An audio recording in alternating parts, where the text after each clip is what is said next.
Propiedades del agua que permitieron el origen de la vida y la mantiene en la actualidad. Los conocimientos sobre la atmósfera de la Tierra han sido resultado de un gran número de trabajos científicos, a veces contradictorios entre ellos, en los que se han desarrollado modelos teóricos y se han realizado experimentos para entender cómo la atmósfera ha evolucionado a lo largo de la historia geológica del planeta. Pero una pregunta real es, ¿cómo es el orden de esta evolución de la atmósfera y cómo apareció la vida en la atmósfera? La vida surgió en las condiciones, cuando las condiciones de nuestro planeta eran muy diferentes a las actuales. El planeta se enfriaba gradualmente y había gran cantidad de energía disponible. Radiación ultravioleta que llegaba sin ningún tipo de filtro, energía radiactiva, rayos cósmicos, energía volcánica y energía eléctrica producida por las tormentas. La atmósfera primitiva no tenía lo que es la composición actual y bueno, estaba compuesta, como ustedes saben, por oxígeno, amoníaco, metano, gas hidrógeno y vapor de agua. No hay un acuerdo sobre presencia de otros gastos y a este tipo de atmósfera se le denominaba atmósfera reductora. Es de aquí donde se plantean o parten las hipótesis propuestas por Oparín, en donde a través de los elementos que se encontraban dispersos en la atmósfera primitiva, pues fueron reaccionando entre ellos formando moléculas más complejas como moléculas orgánicas simples y hasta moléculas complejas como la formación de material hereditario como el ARN y el ADN.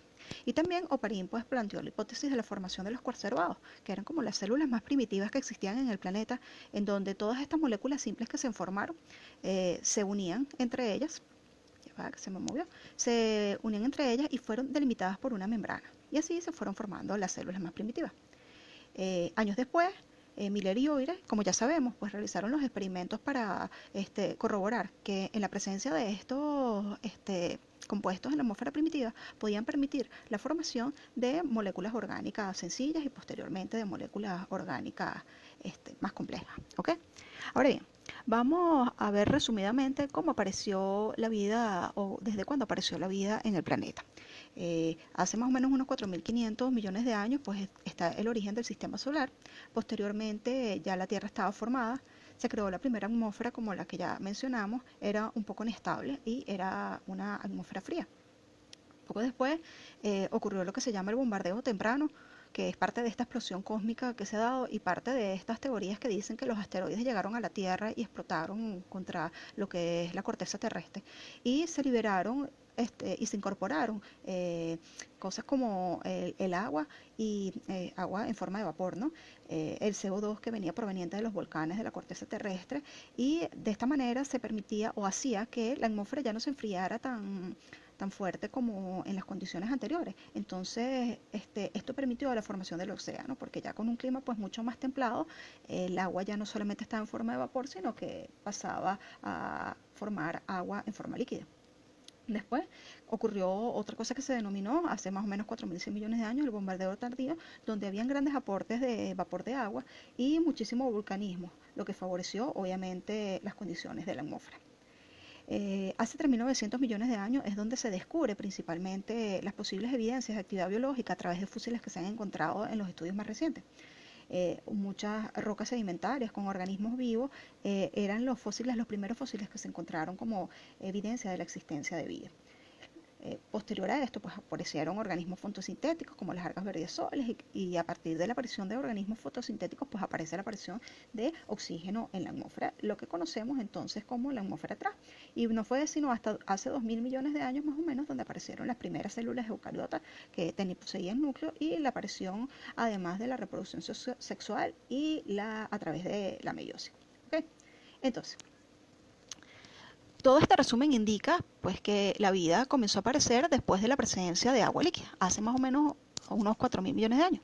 El agua es necesaria para la formación y la combinación de diferentes moléculas inorgánicas que dieron origen a lo que es los conservados como aquella teoría de Oparín. Y aquí les traje este dibujito de la clase anterior donde en los mares se comienzan a fusionar esos compuestos orgánicos más sencillos para crear moléculas orgánicas más complejas y además por la formación de las primeras células. ¿Okay? En el mar primitivo. Entonces, esta combinación de moléculas pues dio origen a los denominados coacervados, los cuales posteriormente originaron las primeras células a partir de las que se desarrollaron todas las demás formas de vida. Entonces, la existencia del agua líquida pues es una condición necesaria para que aparezca la vida como tal. ¿Por qué es una condición necesaria? Quizás ustedes han escuchado pues que el agua es el solvente universal. Lo han escuchado desde que son muy pequeños. Debido a su estructura, su composición, el agua es el mejor solvente. El agua es un medio donde ocurren las transformaciones químicas. El agua posee una constante dieléctrica alta. ¿Qué le hace esta constante dieléctrica alta? Pues que las moléculas de agua, al ser unas moléculas polares, se colocan alrededor de los grupos polares del soluto, llegando, en el caso de compuestos iónicos, a desdoblar esos iones, o sea, a separar estos compuestos y quedan rodeados por las moléculas de agua. Por ejemplo, aquí les traigo el ejemplo de la sal disuelta en agua. Pues el agua, con sus particularidades de ser una molécula polar, hace que la sal se separe en lo que son su ion sodio y su ion cloruro y solvatarlos de alguna manera para disolverlos dentro de una disolución acuosa. El agua es un gran disolvente entonces de compuestos iónicos como son las sales minerales que vimos en la lámina anterior y de compuestos como los glúcidos y carbohidratos. Aquí les traigo una foto un poquito más complicada donde hay un glúcido, un disacárido, ¿okay? Un azúcar disuelta en las moléculas de agua. O sea, estas moléculas además tienen la particularidad de solvatar esta molécula y de también de ionizarla para separarlas en componentes más sencillos y así disolverla en ella. Entonces, esta capacidad de disolvente convierte el agua en el medio donde se realizan todas las reacciones químicas del organismo, es decir, el metabolismo, lo que favoreció la aparición y el desarrollo de la vida. Además de ser un buen medio para que ocurra el metabolismo, el agua tiene otras propiedades que la hacen indispensable para la aparición y el desarrollo de la vida.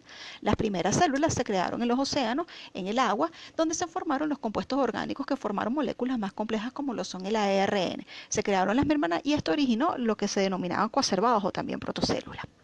El agua no solo fue el medio que permitió que se formaran estas moléculas complejas, sino que además fue el medio acuoso en el que quedó envuelto por esa membrana que se formó al formar las células primitivas. Además, el agua es el medio de transporte de sustancias dentro de las células, desde el exterior al interior y viceversa. Aquí les traigo un dibujito que el agua además tiene la particularidad que puede atravesar las membranas biológicas que son formadas por lípidos y además dentro de ella existen unas proteínas, dentro de las membranas, unas proteínas que le permiten al agua pasar de un lado al otro.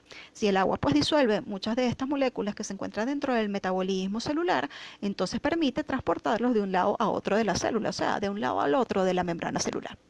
El agua además tiene una función estructural, proporcionándole a las células el volumen y la forma. Además, su calor elevado, lo que se denomina calor específico, es decir, que el agua para que el agua pues se caliente hace falta mucha energía, mucho calor, mucha temperatura. Y esto pues es ideal para tenerla como un estabilizador térmico del organismo frente a cambios bruscos de temperatura. Entonces, para resumir, finalmente, el agua aparece en la materia viva de tres formas. Aparece como agua circulante, como en la sangre y en la savia de las plantas, como agua intersticial entre las células y como agua intracelular en el interior de las células y en los organelos o orgánulos.